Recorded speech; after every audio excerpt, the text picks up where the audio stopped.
Let's start with the news of the day, which is the meeting with Zelensky and Trump and other European leaders meeting at the White House as hopefully a prelude to peace. Kind of like that, actually. I should have named the stream Prelude to Peace. The one running joke, gag question was, what is Zelensky going to wear to the White House? Did he learn his lesson the last time? I actually haven't seen what he wore, but my prediction would have been that he's going to stick with his military attire, because if he were to dress up in a suit and tie, it would already be too much of placating to Trump's demands or announcing his subservience to Donald Trump, which would also be strategically bad in the context of trying to assert his manliness with Vladimir Putin, in terms of two people who are not of equal armies, not of equal nations, currently at war, trying to claim or argue that they are equal for the purposes of negotiating a peace out of this war. And you can blame whomever you want for how this war got to be. There was no way in advance Zelensky was going to confirm his subservience to Trump and the West. But I got distracted. I have to bring this up. David Freiheit is the only streamer to unban me for talking shit, and I was. Others have permanently banned me for simply agreeing with them too hard. Barry Cunningham, Steve, and thanks, Dave.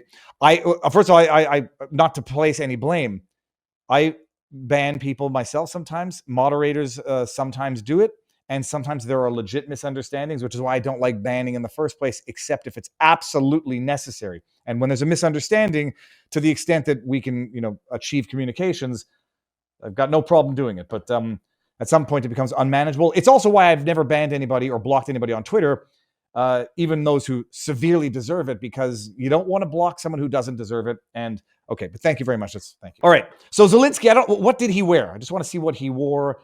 There was a lot of fake news going around on X.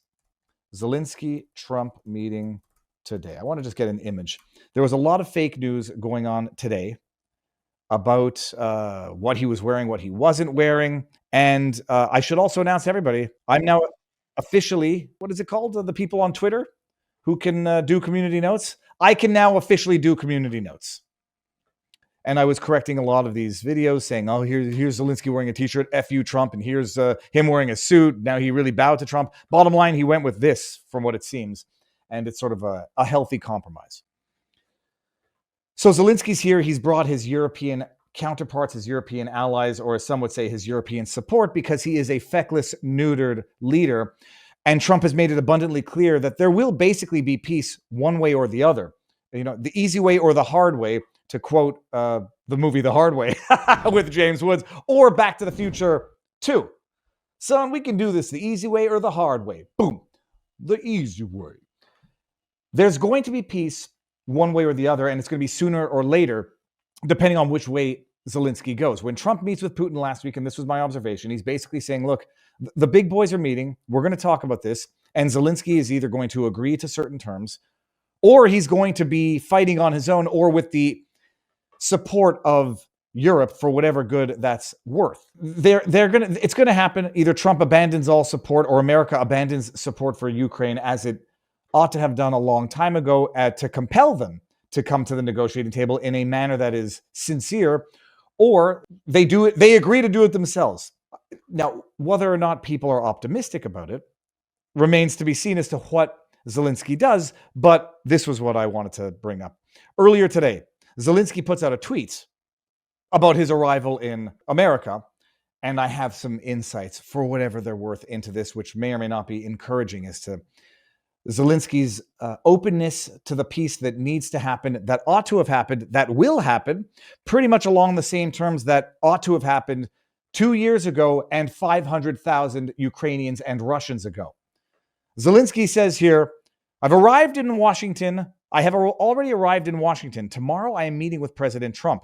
Tomorrow we are also speaking with European leaders. I am grateful to POTUS for the invitation. Here we go. He learned his lesson from the last time. We all share a strong desire to end this war quickly and reliably. Not so sure about that in terms of some, because I think some might understand that their reign of power is over when this war is over, and Zelensky's future in Ukraine is questionable at best. His future elsewhere is also questionable at best. Peace must be lasting. Agreed.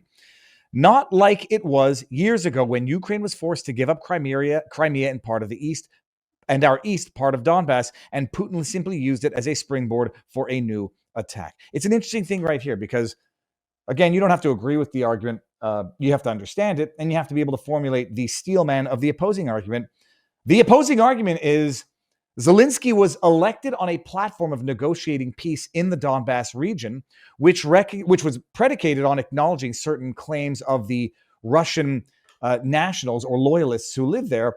And he didn't because the West came in and said, screw it, we'll support you, renege on your election campaign promises, what you were elected to do, and go to war. And also talking about using a country as a springboard for further aggression, that's exactly what many argue NATO is doing with Ukraine.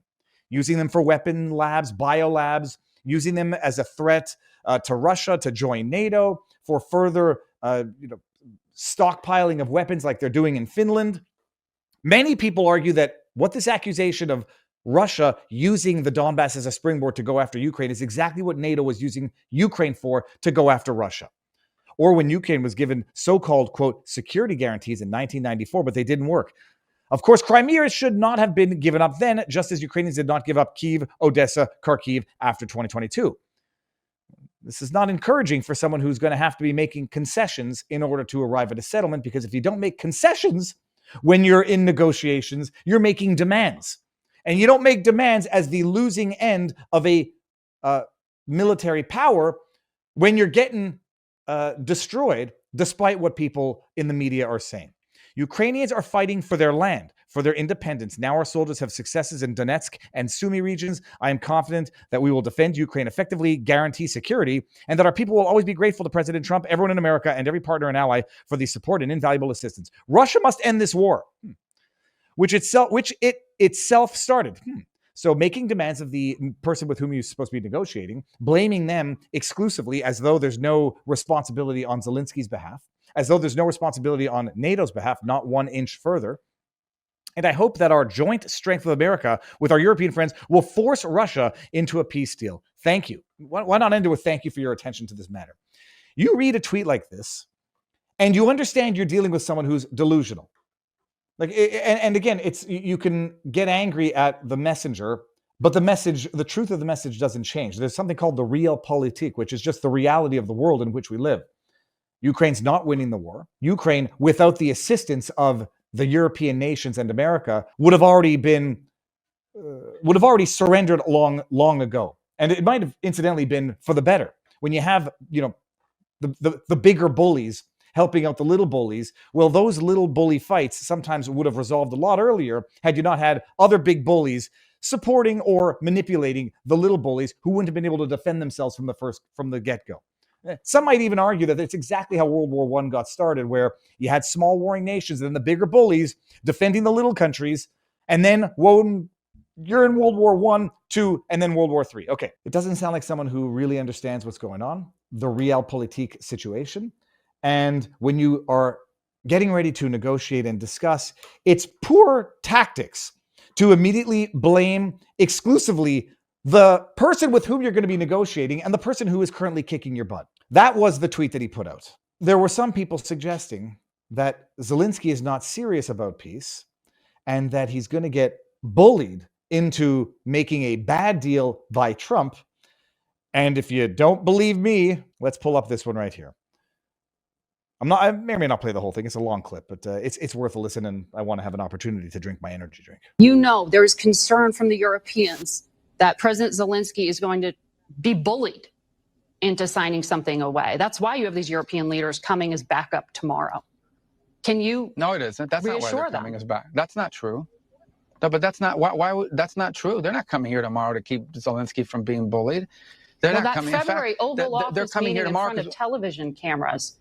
I want to also just highlight the fact that I don't know what happened to Rubio, but he has what's the word? Leveled up. Is that the word in games? Whatever. He's gotten amazing, eloquent, to the point, and dealing with the fake news very, very well.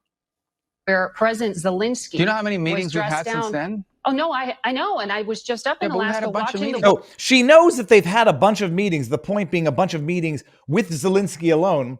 And so if the argument is that they're going to bully him now, Well, then why wouldn't they have bullied him previously when they didn't have the European counterparts to act as support for Zelensky? The Europeans are there for support, but for a different type of support. With Vladimir Putin, where a red carpet rolled out. No, but it was Zelensky. We've had more meetings. We've had one meeting with Putin and like a dozen meetings with Zelensky. So, but that's not true. They're not coming here tomorrow to keep Zelensky from being bullied. They're coming here tomorrow because we've been working with the Europeans. We talked to them last week. There were meetings in the UK over the previous weekend. And they said President Trump was going to demand a ceasefire. As early as Thursday. Ignoring everything you just said. They're coming because we invited the European counterparts. Why did they invite the European counterparts? Because it's not just Zelensky that has to understand that this money gravy train of corruption is over. Europe has to understand it as well. If they didn't need the Europeans there, but I'm going to also appreciate, or try to get you to appreciate, the self-own that this argument is that Zelensky was being bullied, and that's why he needed his gang, his posse to come to make sure he doesn't get bullied by big bad Trump. No. But you said that they're coming here tomorrow to keep Zelensky from being bullied. They're not coming here tomorrow. Oh, this is such a stupid media narrative that they're coming here tomorrow because Trump is going to bully Zelensky into a bad deal. We've been working with these people for weeks on this stuff. They're coming here tomorrow because they chose to come here tomorrow. We invited them to come. We invited them to come. The president invited them to come. Now, if you're a journalist, and even if you don't like what Rubio's saying, you might ask the question, why did you invite them to come? If you were curious, if you knew the answer is, we invited them to come because they need to hear the bloody message as well, well, you'd want to ask that question. If you're a journalist who doesn't like Marco Rubio, you would say, then why'd you invite them to come? The reality is they invited them to come because Europe needs to hear the message as well. I'm going to keep this in the backdrop just in case I want to come back to it. But when I say that it's a massive self-own, I'm not going to go over that clip. A lot of people have been going over the clip anyhow, and it's a good clip, and Rubio's awesome. But when I say it's a self-own, you have the effective infantilization of Zelensky, a man who they've been praising as a war hero for the last 2 years, 3 years. How many years has it been now? 3 years? Oh, yeah, no, he's the biggest, baddest hero of Ukraine, standing up to the Hitlerian tyrant that is Vladimir Putin, but he's going to get bullied by Trump? I mean, do they not understand how stupid and mutually incompatible these arguments are? They don't, because they're idiots.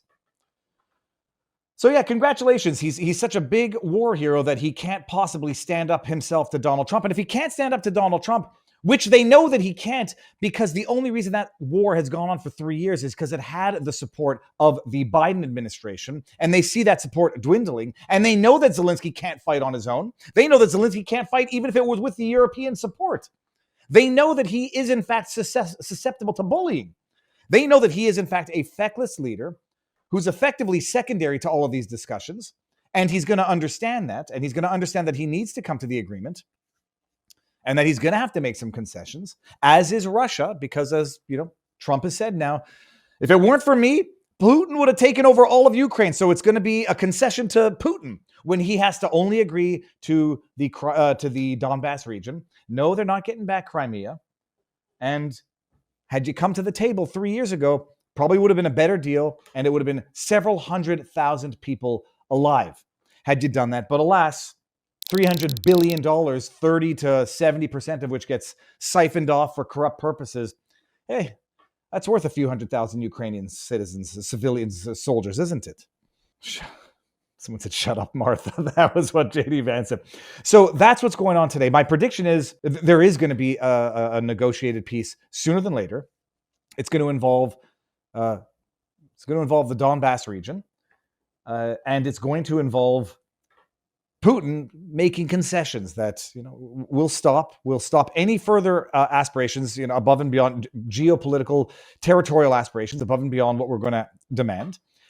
Ukraine is not going to be a member of NATO ever. That's what started this. That's not what's going to resolve it, McFall, you idiot. Hey, here's how it should end with a negotiated peace. Russia must immediately end this war, and Ukraine should immediately become a NATO member. Congratulations, you started World War III.